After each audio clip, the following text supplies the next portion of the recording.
ಸನ್ಮಾನ್ಯ ಅಧ್ಯಕ್ಷರೇ,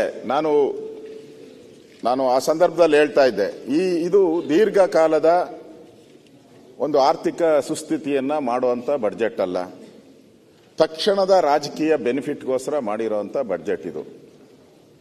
ಇದರಲ್ಲಿ ಯಾವುದೇ ರೀತಿಯಾದಂಥ ಅಭಿವೃದ್ಧಿ ಬಗ್ಗೆ ಯೋಚನೆ ಮಾಡುವಂತ ಯಾವುದೇ ಕೆಲಸ ಇಲ್ಲ. ಅದನ್ನ ಕಳೆದ 2 ವರ್ಷದಿಂದನೂ ನೋಡ್ತಾ ಇದ್ದೀರಿ, ಯಾವುದೇ ಅಭಿವೃದ್ಧಿ ಇಲ್ಲ. ನಾನೇನು ಹೇಳ್ತಾ ಇದ್ದೆ ಅಷ್ಟರಲ್ಲಿ ಗಲಾಟೆ ಶುರುವಾಯಿತು. ನಾನು ಎಲ್ಲ ಈಗ ಕವನನೂ ಕೂಡ ಓದ್ದೆ, ಕವನ ಓದ್ದೆ. ಅದನ್ನ ಏನು, ಗಂಟಲು ಒಣಗಿದೆ ತಗೋ ಬಂಗಾರದ ಸಲ್ಪಡಿ, ಬದಲಾಗಿ ಒಂದು ಗುಟ್ಕು ನೀರು ಕೊಡು ಅಂತ. ಇವತ್ತು ಯಾವ ಸ್ಥಿತಿ ಇದೆ ಅಂತ ಹೇಳಿದ್ರೆ, ಎಲ್ಲರೂ ನಮ್ಗೆ ವಿಷ ಕೊಡಿ ಅನ್ನೋ ಸ್ಥಿತಿಯಲ್ಲಿದೆ ಇಡೀ ರಾಜ್ಯದ ಜನ. ಎಲ್ಲರೂ ಈಗ ಅಂಗನವಾಡಿ ಕಾರ್ಯಕರ್ತರು, ಆಶಾ ಕಾರ್ಯಕರ್ತರು, ಬಿಸಿಯೂಟದ ಅಡುಗೆ ಮಾಡುವಂತರು, ಅತಿಥಿ ಉಪನ್ಯಾಸಕರು, ಅವರೆಲ್ಲ ನಾನು ವಿಷ ಕೊಡಿ ಅಂತ ಹೇಳ್ತಾ ಇದ್ದಾರೆ. ನಾನು ಅವರೇ ವಿಷ ಕೊಡಿ ಅಂತ ಹೇಳಿದ್ರಲ್ಲ ಆಗಲ್ಲ. ನಮ್ಮ ದಾವಣಗೆರೆ MLA ಕೂಡ ನನಗೆ ವಿಷ ಕೊಡಿ ಅಂತ ಹೇಳಿದ್ರು, ಚನ್ನಗಿರಿ MLA ಅವರು. ಆಮೇಲೆ ಇನ್ನ ನಮ್ಮ ಕಾಗೆ ಅವರು, ಯಾರೋ ರಾಜು ಕಾಗೆ ಅವರು, ನಾನು ನೇಣು ಹಾಕೊಂಡ್ಬಿಡ್ತೀನಿ ಬಂದು ವಿಧಾನಸೌಧದಲ್ಲಿ. ಇದೆಲ್ಲ ಬಂದಿರೋಂಥದ್ದು. ಅಂದ್ರೆ ಅದಕ್ಕೆ ಪರ್ಮಿಷನ್ ತಾವು ಕೊಡ್ಬೇಕು. ಕೊಟ್ರೆ ಗೊತ್ತಿಲ್ಲ, ಪರ್ಮಿಷನ್ ಕೊಟ್ರೆ ಕೊಟ್ಬಿಡಿ ಅದನ್ನು ಒಂದು ಕರೆದವ್ರನ್ನ. ಇವತ್ತು ರಾಜ್ಯದ ಅಭಿವೃದ್ಧಿ ಬಗ್ಗೆ ಯೋಚನೆ ಮಾಡಿಲ್ಲ ಅನ್ನೋದ್ರ ಬಗ್ಗೆ ನನ್ನ ವಿಚಾರವನ್ನ ತಳ್ತೇನೆ. ನಾನು ಈಗ ವಾಸ್ತವವಾಗಿ ಏನಿದೆ ಅನ್ನೋದನ್ನ ಸದನ ಮುಂದೆ ನಾನು ಹೇಳಕ್ ಇಷ್ಟಪಡ್ತಾ ಇದ್ದೀನಿ. ಒಟ್ಟು ನಮ್ದು 4,09,549 ಕೋಟಿ ನಮ್ದು ಆಯವ್ಯಯದ ಒಂದು ಗುರಿ ಮಂಡನೆ ಮಾಡಿರೋದು.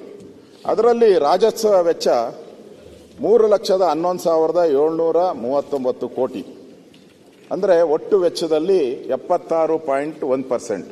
ಒಟ್ಟು ವೆಚ್ಚದಲ್ಲಿ ಬಂಡವಾಳ ವೆಚ್ಚ 71,336 ಕೋಟಿ. ನಾವು ಬಂಡವಾಳಕ್ಕೆ ಅಂದ್ರೆ ಅಭಿವೃದ್ಧಿಗೋಸ್ಕರ ನಮ್ಮ GDP ಗ್ರೋತ್ ಆಗಬೇಕು, ಅಭಿವೃದ್ಧಿ ಆಗಬೇಕು ಅನ್ನೋ ದೃಷ್ಟಿಯಿಂದ ನಾವು ಖರ್ಚು ಮಾಡ್ತಾ ಇರೋದು ಕೇವಲ 17.4% ಮಾತ್ರ. ಕೇವಲ 17% ಮಾತ್ರ, 17.4. ನಾವು ಸಾಲದ ಮರುಪಾವತಿಗೆ ಕೊಡಬೇಕಾಗಿರೋದು 26,474 ಕೋಟಿ ಕೊಡಬೇಕು. ಮರುಪಾವತಿಗೆ ನಾವು ಪ್ರತಿ ವರ್ಷ ಕೊಡಬೇಕಾಗಿರುವಂಥದ್ದು 26,476 ಕೋಟಿ. ನಮ್ದು ರಾಜಸ್ವ ಕೊರತೆ ಎಷ್ಟಿದೆ ಅಂತ ಹೇಳಿದ್ರೆ 19,262 ಕೋಟಿ ರೂಪಾಯಿ. GSDPಯ ಶೇಕಡ 0.63. ನಮ್ಮ ಕೊರತೆ, ವಿತ್ತೀಯ ಕೊರತೆ ಎಷ್ಟಿದೆ ಅಂತ ಹೇಳಿದ್ರೆ 90,428 ಕೋಟಿ. GSDPಯ ಶೇಕಡ 2.95. ಒಟ್ಟು ಸಾಲದ ಹೊರೆ ನಮ್ದು 7,64,655 ಕೋಟಿ. ಇಷ್ಟು ಅಂದ್ರೆ ನಾವು ಶೇಕಡ ಲೆಕ್ಕ ಹಾಕಿದ್ರೆ 24.91%. ಇಷ್ಟು ನಮ್ಮ ಕೊರತೆ ಇರತಕ್ಕಂಥದ್ದು. ಇವತ್ತು ನಾವು ಸಾಲ ತೆಗೆದಿರೋದು, ಸಾಲಗಳ ಎತ್ತುವಡಿ ಕೋಟಿಗಳಲ್ಲಿ ನಮ್ದು 2021-22ರಲ್ಲಿ ದೇಶದ ಹೇಳಕ್ ನಿಮ್ಮದ್ ಬಿಟ್ಟಿದ್ದೀರಲ್ಲ ಸರ್, ಎಲ್ಲ ನಾನೇ ಹೇಳ್ಬಿಟ್ರೆ ಅಲ್ಲ. ಇಲ್ಲಿ ಚರ್ಚೆ ಆಗ್ತಾ ಇರೋ ರಾಜ್ಯದ ದೇಶದ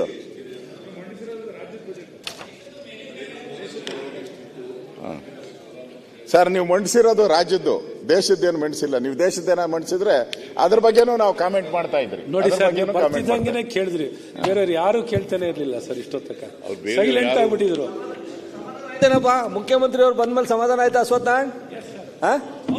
ಸನ್ಮಾನ್ಯ ಅಧ್ಯಕ್ಷರೇ, ನೋಡಿ ಅವ್ರು ಬಂದಿದ್ದ ಉಪಸ್ಥಿತಿನೇ ನೋಡಿ, ಆಕ್ಷನ್ ಇದೆ. ನಮ್ಮ ರಾಜ್ಯದಲ್ಲಿ ಸಾಲ ಎತ್ತುವಳಿ ಲೋನ್ಸ್ 2021-22ರಲ್ಲಿ 80,641.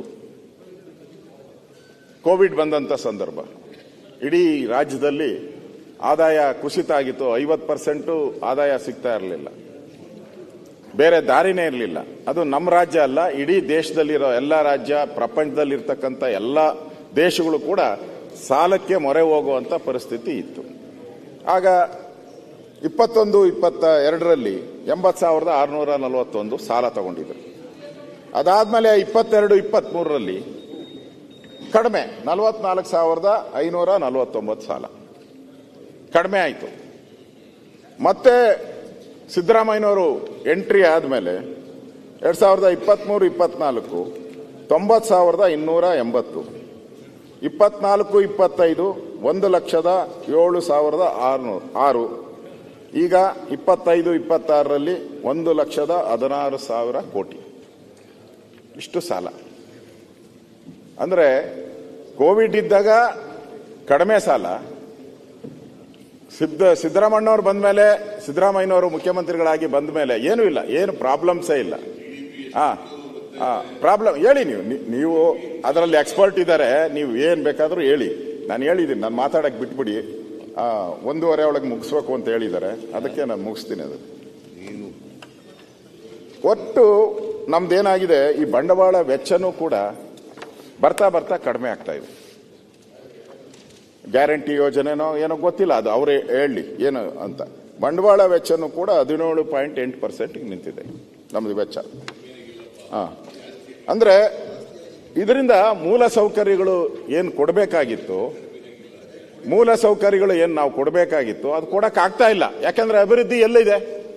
ಕಳೆದ 2 ವರ್ಷದಲ್ಲಿ ಯಾವ ವಿಧಾನಸಭಾ ಕ್ಷೇತ್ರಕ್ಕೆ ದುಡ್ಡು ಕೊಟ್ಟಿದ್ದೀರಾ ಅಭಿವೃದ್ಧಿಗೋಸ್ಕರ? ಯಾವುದೇ ದುಡ್ಡನ್ನ ನೀವು ಕೊಟ್ಟಿಲ್ಲ, ಇದುವರೆಗೂ ಕೊಟ್ಟಿಲ್ಲ ಅಭಿವೃದ್ಧಿಗೋಸ್ಕರ, ಹಣನೇ ಕೊಟ್ಟಿಲ್ಲ ನೀವು ಅಭಿವೃದ್ಧಿಗೋಸ್ಕರ. ಅದರಿಂದ ನೋಡಿ, ಕಳೆದ ಬಾರಿ 2024 100 ಕೋಟಿ ಕೊಟ್ಟಿಲ್ಲಪ್ಪ, 10 ಕೋಟಿ ಕೊಟ್ಟವ್ರು ನಮ್ಮ ತಾಲೂಕಿಗೆ ಇಲಾಖೆ ವತಿಯಿಂದ ವಿಶೇಷ ಅನುದಾನ ಕೊಟ್ಟಿರ್ತಕ್ಕಂಥ 100 ಕೋಟಿ ಆಗಿದೆ. ಸುಳ್ಳು ದಾಖಲೆ ಹೋಗ್ಬಾರ್ದು. 100 ಕೋಟಿ ಕೊಟ್ಟಿದ್ದಾರೆ.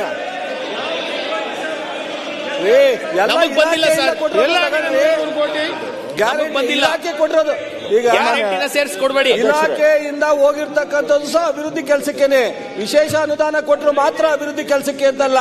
ಇಲಾಖೆಯಿಂದ ಅಪೆಂಡಿಕ್ಸ್ ಸರ್ಕಾರ ಬಜೆಟ್ ಇದ್ದಲ್ಲೇ ಕೊಟ್ಟಿರ್ತಕ್ಕಂಥದ್ದು. ನಿಮ್ ಸರ್ಕಾರ ಇದ್ದಾಗ ಹೆಂಗ್ ಕೊಟ್ಟಿದ್ದು? ನೌಕರ ಸಂಬಳ ಸೇರಿಯೋ ಬಿಟ್ಟ? ನೌಕರ ಸಂಬಳ ಸೇರಿಸಿ ಹೇಳಿಲ್ಲ ನಾನು. 100 ಕೋಟಿ ಹೆಂಗ? ಅವ್ರು ಮಾತಾಡಕ್ ಬಿಡ್ರಿ, ಮಾತಾಡ್ಲಿ, ಅವ್ರು ಹೇಳಿ ಮುಗಿಸ್ತಾರ. ನ್ಯೂಸ್ ಫಸ್ಟ್ ನಿರ್ಭೀತಿಯಿಂದ ನಿಮ್ಮ ಪರವಾಗಿ.